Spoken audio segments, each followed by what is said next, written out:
Hello, this is vlog number 34. Chalo, let's start. It's worth taking a look at the supposed indignities of serving someone else. तो अगर हम दूसरों के लिए काम कर रहे हैं तो अगर इनडिग्निटीज़ हमको मिल रहा है, मतलब हमको अपना ईगो मार के, अपने आप को सेकंड नंबर पे रख के, इन्फीरियर समझ के, अगर हम लोग को ऐसा लगता है कि हमारी उतनी रिस्पेक्ट नहीं हो रही है, तो वो देखना चाहिए, उसको एक बार कंसिडर करना चाहिए, उसमें कोई गलत नहीं है. Because in reality, not only is the apprentice model responsible for some of the greatest art in the history of the world, everyone from Michelangelo to Leonardo da Vinci to Benjamin Franklin has been forced to navigate such a system. But if you are going to be the big deal you think you are going to be, isn't this rather trivial temporary imposition?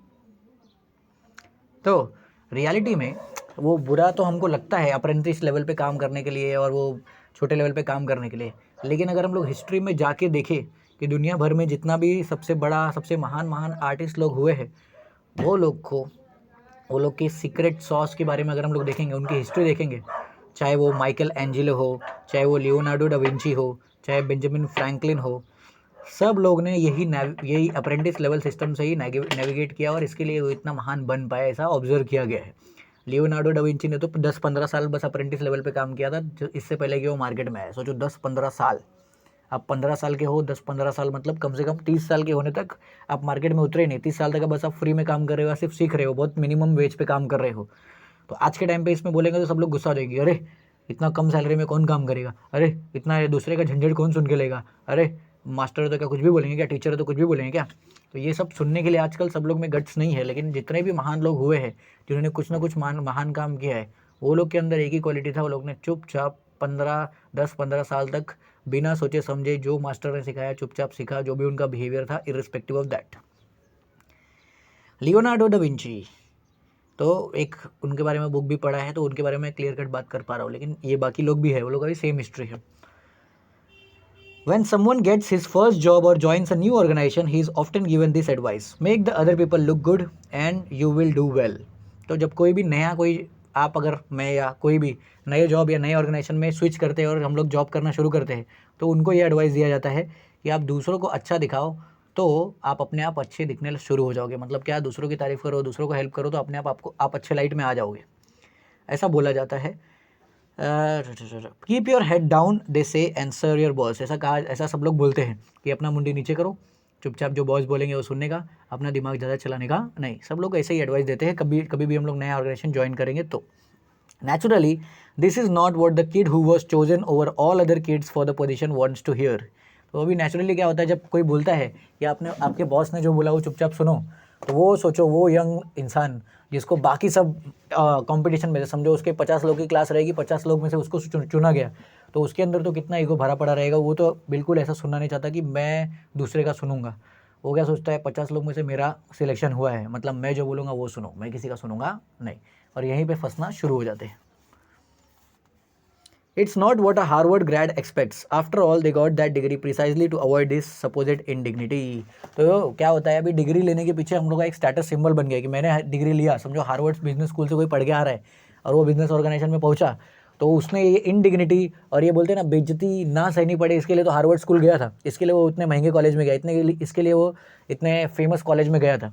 तो अब जब उसको Harvard business school से या कोई भी बड़े college से पास आउट होने के बाद ये सुनने को मिलता है कि नहीं आपको तो दूसरे का सुन के लेना पड़ेगा, नहीं आपको तो दूसरे के हिसाब से काम करना पड़ेगा, वो बिल्कुल भी लोगों को पसंद नहीं आता. तो एक माइनस पॉइंट बनता है और इसी से शुरुआत होता है वो जर्नी का, जिसमें हम लोग पैशन ड्रिवन बनते हैं और पर्पस ड्रिवन बनना भूल जाते हैं. Let's flip it around so it doesn't seam so demeaning. तो एक काम करते हैं, इसको दूसरे नज़रिए से देखते हैं ताकि वो इतना ज़्यादा डिमीनिंग और इतना ज़्यादा बोलते हैं ना बेइज्जती वाला ना लगे. It is not about kissing ass. It is not about making someone look good. It is about providing the support so that others can be good. इसका मतलब ये नहीं हम लोग बूट लिकिंग कर रहे हैं, वो बोलते हैं ना जो जाओ और बॉस की चाटो, वैसा कुछ नहीं. ये दूसरों को अच्छा दिखाने के बारे में भी नहीं है. इसका main to main apprentice level setup का मेन टू मेन क्या है कि हम लोग क्या कर रहे हैं, दूसरे को हम सपोर्ट प्रोवाइड करें ताकि दूसरे और अच्छा बन सके, और वो दूसरों को अच्छा बनाने के चक्कर में हम लोग भी खुद भी अच्छे बन जाते हैं. The better wording for the advice is find canvases for other people to paint on. तो अच्छे से और एडवाइस देने के लिए इसने एक मस्त एग्जांपल दिया है कि आप एक कैनवस बना के दूसरों को दो ताकि वो लोग पेंटिंग कर सके। कैनवस मतलब वो जो वो क्लॉथ जिसके ऊपर पेंटिंग होता है। तो नए ऑर्गेनाइजेशन पे जब हम लोग जाएंगे या नई टीम के साथ में जुड़ते हैं तो आप एक कैनवस बना के दो, एक प्लेटफॉर्म लोगों को बना के दो ताकि वो लोग अच्छा काम कर सके। तो ऐसा करेंगे तो अच्छा रहेगा। B N NTM below, clear the path for the people above you and you will eventually create a path for yourself. जो भी आपके ऊपर है, मतलब जो भी आपके सीनियर्स है, वो सीनियर्स के लिए आप रास्ता बनाते जाओ। तो टाइम टू टाइम आप खुद के लिए रास्ता बनाते जाओ, क्योंकि हम लोग नए ऑर्गेनाइजेशन में अपने लिए रास्ता तो बना नहीं सकते लड़ झगड़ के। जो हम लोग के सीनियर्स लोग होते हैं वही हमको मौका देंगे। तो अपॉर्चुनिटी जहाँ से मिलेगा वो लोग का काम आसान करते जाओ, आपका काम भी फटाफट फटाफट आसान होते जाएगा। जो भी जैसा बोलेंगे करते जाओ, हाँ आसान होते जाएगा। When you are just starting out, we can be sure of a few fundamental realities. Number one, you are not nearly as good or as important as you think you are. Number two, you have an attitude that needs to be readjusted. And number three, most of what you think you know or most of what you learn in books or in school is out of date or wrong. जब भी हम लोग किसी नए organisation में जाते हैं, दो तीन बातें हैं जो हमेशा अपने को याद रखना चाहिए। सबसे पहला, आपके पास एक एटीट्यूड है क्योंकि आप वो बड़े कॉलेज से या वो 10 लोग के बीच में से या 20 लोग के बीच में से कंपटीशन करके बाहर निकल के आए हो। तो आपके अंदर जो एटीट्यूड है जिसको रीएडजस्ट करना पड़ेगा, क्योंकि नई जगह पे हम लोग जा रहे हैं, वहाँ पे हम लोग सबसे स्मार्टेस्ट नहीं है, वहाँ पे हम लोग कौन है, सबसे डम्बेस्ट है या सबसे नए हैं। तो अपने को पता नहीं बहुत सारी बातें जो अपने को नहीं पता है, तो चुपचाप जिसको पता है उसका बात सुनना चाहिए। That is number one. Number two, you have an attitude that needs to be readjust. ये तो बताया। पहला वाला जो था जिसको अपन नंबर 2 पे करेंगे, you are not nearly as good or as important as you think you are. हम लोग उतने अच्छे नहीं जितना हम लोग सोचते हैं, और हम लोग उतने इंपॉर्टेंट भी नहीं जितना हम लोग सोचते हैं, क्योंकि नए ऑर्गेनाइजेशन में हम लोग आए, हम लोग उतने इंपॉर्टेंट नहीं है। अभी नया नया हमारा रिक्रूटमेंट हुआ है, कल को उठ के अगर हम लोग अच्छे से काम नहीं करेंगे, हमको निकाल के दूसरा लेके आ जाएगा, रिप्लेसमेंट लेके आ जाएगा। इतना इंपॉर्टेंट हम लोग नहीं कि मैं अगर जो बोल दिया कि मैं नहीं करूँगा तो कोई नहीं करेगा, ऐसा कुछ नहीं होता है।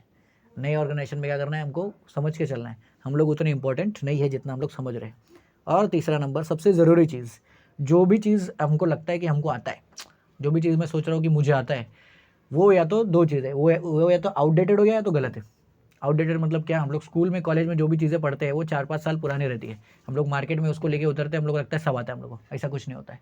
तो ये बात हमेशा ध्यान में रखना है। दूसरा, या तो वो गलत है क्योंकि लॉज चेंज हो गया, रूल्स चेंज हो गया, प्लेइंग फील्ड का पूरा सेटअप चेंज हो गया, ये भी हो सकता है। तो इसका मतलब क्या है, ये 3 बातें हमेशा ध्यान में रख के चलने का। पहला, हम उतने इंपॉर्टेंट नहीं जितना मेरे को लगता है। दूसरा, मेरे पास एक एटीट्यूड है जिसको रीएडजस्ट करना पड़ेगा, मतलब थोड़ा हम्बल डाउन होना पड़ेगा, अपना एटीट्यूड कम करना पड़ेगा। और तीसरा, जो भी मैंने सीखा है वो सब भूल जाओ, या तो वो गलत है, या तो वो आउटडेट हो गया है, या तो मुझे कम जानकारी है, टोटल जानकारी नहीं है। ऐसा 3 चीज़ हमेशा समझ के चलने का जब भी आप नए ऑर्गेनाइजेशन में जाएंगे। तो there is one fabulous way to work out all that out of your system. Attach yourself to people and organizations who are already successful and subsume your identity into theirs and move both forward simultaneously.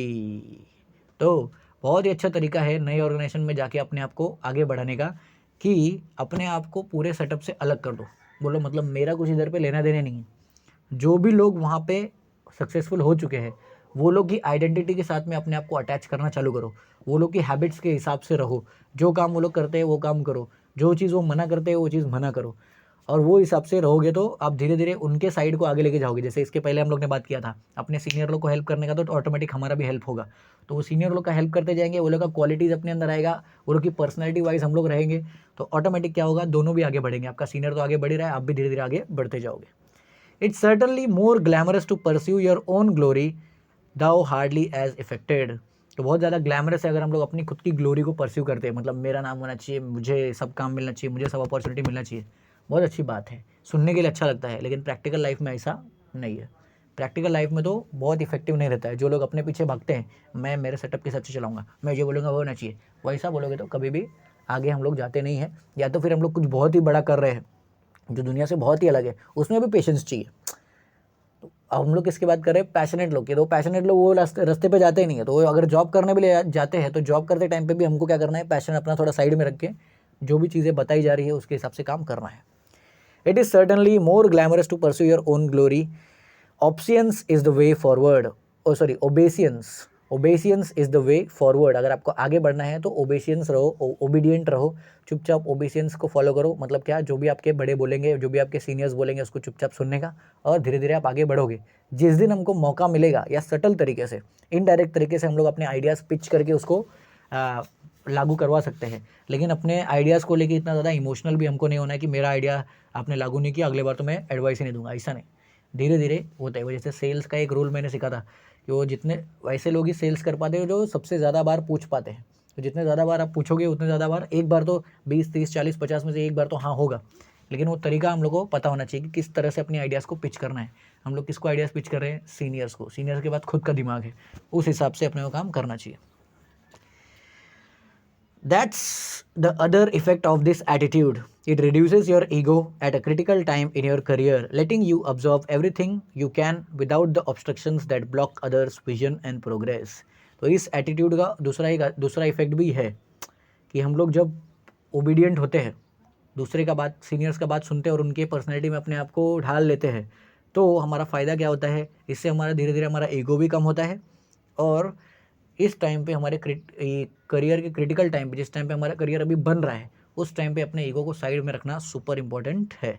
इससे क्या होगा, हमारे आसपास जो कुछ भी हो रहा है उसको हम लोग ऑब्जॉर्व कर सकते हैं, सीख सकते हैं, और उसके बीच में हमारा ईगो बिल्कुल भी नहीं आएगा, और हमारा प्रोग्रेस भी नहीं रुकेगा और दूसरों का प्रोग्रेस भी नहीं रुकेगा।